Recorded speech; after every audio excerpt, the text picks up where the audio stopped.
Hello and welcome to my unboxing and first look at the Legiones Astartes Death Guard Legion Contemptor Dreadnought for Warhammer the Horus Heresy from Forge World.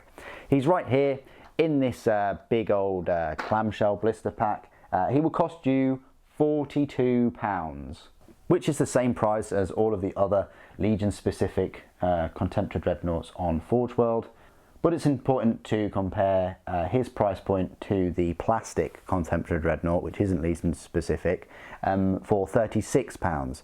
So he's resin and he's going to cost you an extra £6 more than that full plastic kit. The flip side of this is the weapons are all compatible with these resin kits. You just need to work out the shoulder mounts and magnetisation. But also this kit, it will take you a lot less time to build. You can crank one of these out in about an hour, maybe two if you're slow, but the Contemptor would be 4 or 5 hours. So, you know, plastic Dreadnought is a bit cheaper, but it's going to take you longer. It's whether you think that's worth it. Detail wise, it's similar. These Legion specific Contemptor Dreadnoughts, it depends obviously which one you go for, but generally on the whole of all of the ones that I've witnessed, the detail is stupendous on these, especially if you're lucky enough to get any of the 2022 resin miniatures, because they've really upped their game with these. So let's tip all of these parts out. And we'll start off with the feet, which is something the Dreadnought I did a unboxing and review of not that long ago actually got 4 feet, and I think 2 of them have the toes bent and 2 are just flat, so you can go for, you know, a stoic Contemptor Dreadnought. But all intents and purposes, these pieces are very similar to the plastic, but the plastic one contains about 4 or 5 separate pieces each foot rather than just the one. And it's a similar case with like the Sakaran if you were going to compare resin to plastic there. Again, these armour panelling, again these lower leg armour pieces are 1 piece each. In the plastic, I think they're about 1, 2, 3, maybe 4 or 5 pieces each. So you just clean these parts, you're good to go. Looking at the detail of these, you've got, you know, the rear, I think this is the rear, it's layered armour panelling, and you've got some damage in places, which is quite cool for Death Guard. And then here, you've got this Death Guard symbol there, this ringed skull. You've got the upper legs and the hip joints, again, layered armour panelling, bit damaged. Brilliant. So that's specific to this Dreadnought. You've got the knee armour.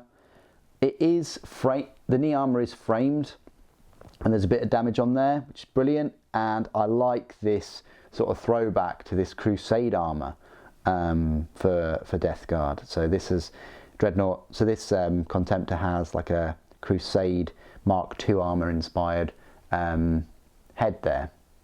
Camera keeps going out of focus today, do apologise.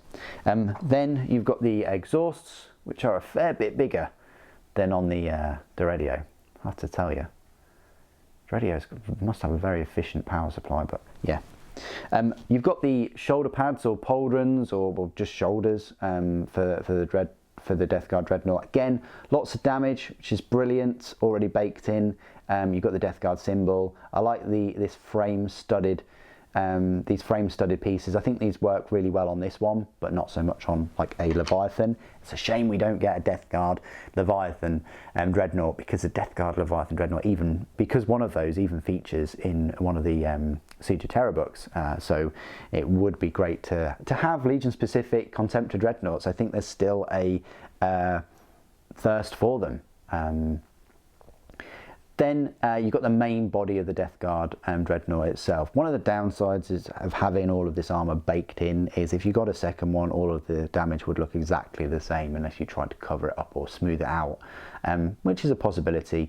But I like the studs on here, I like the crack, I like, you know, the tubing and the framed sort of head that you're going to place in there. Yeah, in plastic this is about 8 to 10 pieces, I think. You've got the 14th Legion numericals there. Very nice. I'm more impressed seeing this in person than the paint job that they've done. You've got the front armour for the hips, and then you've got the kind of torso where the chest and everything mounts onto. And that's it for this Dreadnought. Not a huge number of parts by any means. 17 parts, I mean 15 if you're going to obviously use 2 legs. It's not going to take you very long at all. The longest part of this is probably picking the weapons and attaching them onto this somehow, because you'll note that you don't get the shoulder mounting accessories here. So the only way, and they did include them with every single resin weapon, and I hope they bring the resin weapons back because they do have them for the Leviathan Dreadnoughts, but it means that the only way you're going to affix any weapons to this at present in December 2022 is by buying the plastic weapon upgrade sprue for the Contemptor Dreadnought, which is another £16. And bearing in mind you're only going to get 1 of each weapon with that sprue. Either weapon sprue 1 or 2, so that bumps the price to this Contemptor Dreadnought to £58. I think their weapons themselves were about £6 to £8 each in resin. Before Plastic Heresy, it was cheaper to get one of these resin Dreadnoughts with 2 resin weapons that you specifically wanted, and I know a lot of people go into buying these kind of Dreadnoughts with a specific loadout. What do you guys think of the Death Guard Contemptor Dreadnought? Please do put your thoughts and opinions down in the comments below. It'd be great to hear from you. Thank you ever so much for joining me today. Thank you for watching. Death to the False Emperor.